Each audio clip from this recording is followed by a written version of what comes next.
Hey guys, so today we're looking at this beat. Um, I think it's more of like a Kanye West type beat, although this one's a little bit harder to classify. Um,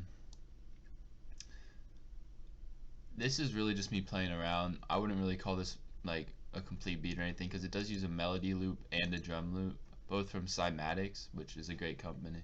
If you keep up with rap music, they actually made the loop for uh, Trippie Redd's track "Miss the Rage," which is a great track in my opinion. Um, but yeah, this was just me playing around. I was inspiration struck during think I was playing COD. I was like queued in for a game, just waiting. So I was like, you know, I'll just make some music real quick. And I heard this melody and just kind of played this beat out. So yeah, if I wanted to actually finish this beat, I'd make my own drum beat and edit the melody a little bit. But uh, this little thing I made right here sounds pretty cool, and there's some cool techniques that I used. So I just wanted to show you how I did it. Um, because in other videos I walk through how I write melodies and how I make drum beats. So I just wanted to show you some cool techniques that I use right here. Yeah, I'm gonna let y'all listen real quick and then I'll get back to you.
Yeah, it sounds pretty cool.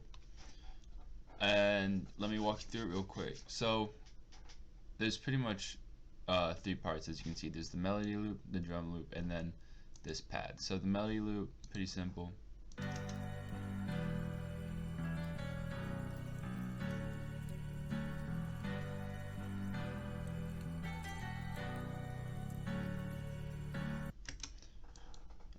Some nice piano chords with some strings on it. It sounds real pretty. And then there's this pad sound, which I have right here.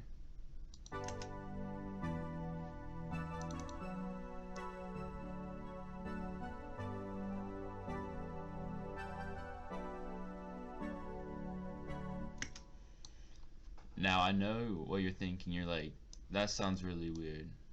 Uh, Not really weird, but it sounds a little off. And you're probably like, Toby, how did you make such a weird chord progression and notes? And I'll explain that in a second, alright? In a second. But I would just let you hear the drum beat real quick, which again is real simple, just a loop I found on my computer, just because I wanted to experiment with something.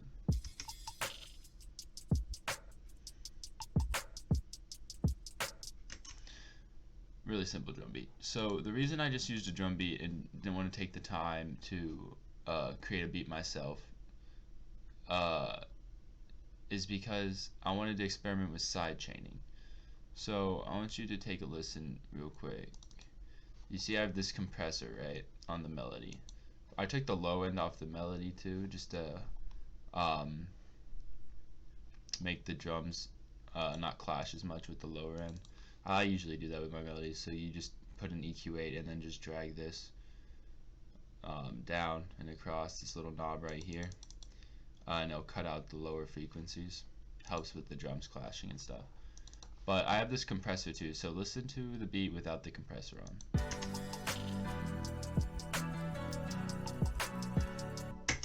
Okay, now listen to it with it on. It's a bit of a subtle change, but I think you'll notice.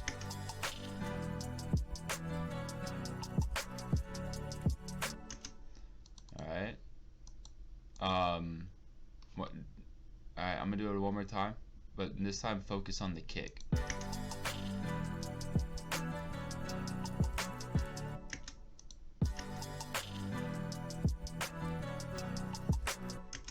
So I don't know if you can really tell, but the kick drum is punching through a little bit harder when the compressor's on, and this is because what I did is I did something called side chaining. So when you put a compressor on the track, right, it's just gonna look like this. You click this little arrow, and then you hit side chain right here, and then you choose what track you want to side chain it to. So I chose the drum loop.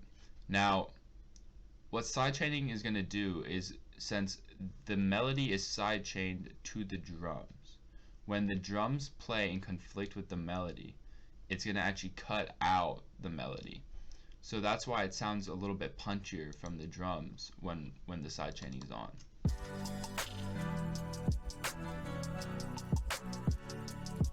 You see, and you can see these little bumps right here where the side chaining is taking effect. And actually, if I drag this line right here, which is the threshold, you can hear it more.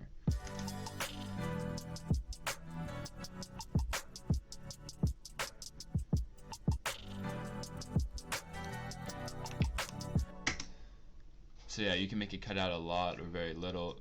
Side chaining is really mostly used in EDM. It's used a lot in house music, a lot in future bass, and sometimes in trap as well. Especially on like super saws and stuff. But yeah, so I don't know. I like to use it here. It just makes the drum sound a lot more punchy. It gives the melody kind of more of like a wavy feel to it. And I kept it a little more subtle because I feel like it just kind of helps the vibe of the beat. And then the next thing I want to talk about is this, which I told you we'd come back to.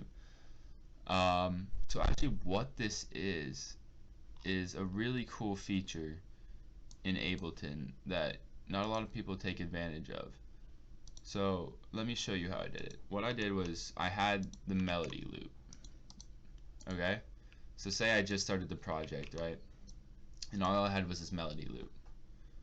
And I wanted to add something more to the melody loop, but I'm not really sure what chords they are, and maybe I don't know how to figure that out, or I just don't want to take the time to figure that out.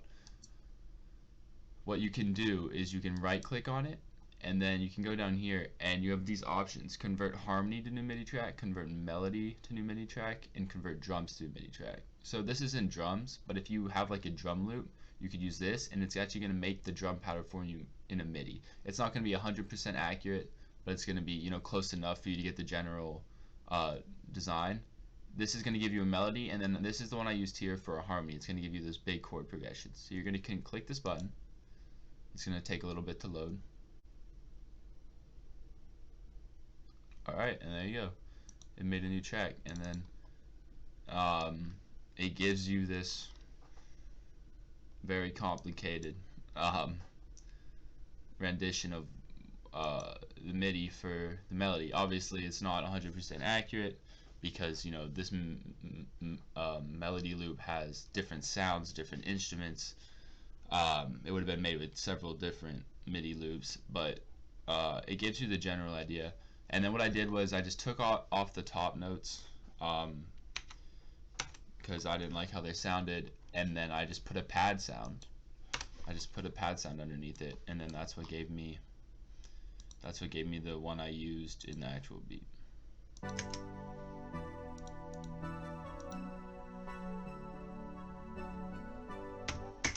Yep. So these are like the same right there, and then yeah, it sounds really good when played underneath the original loop.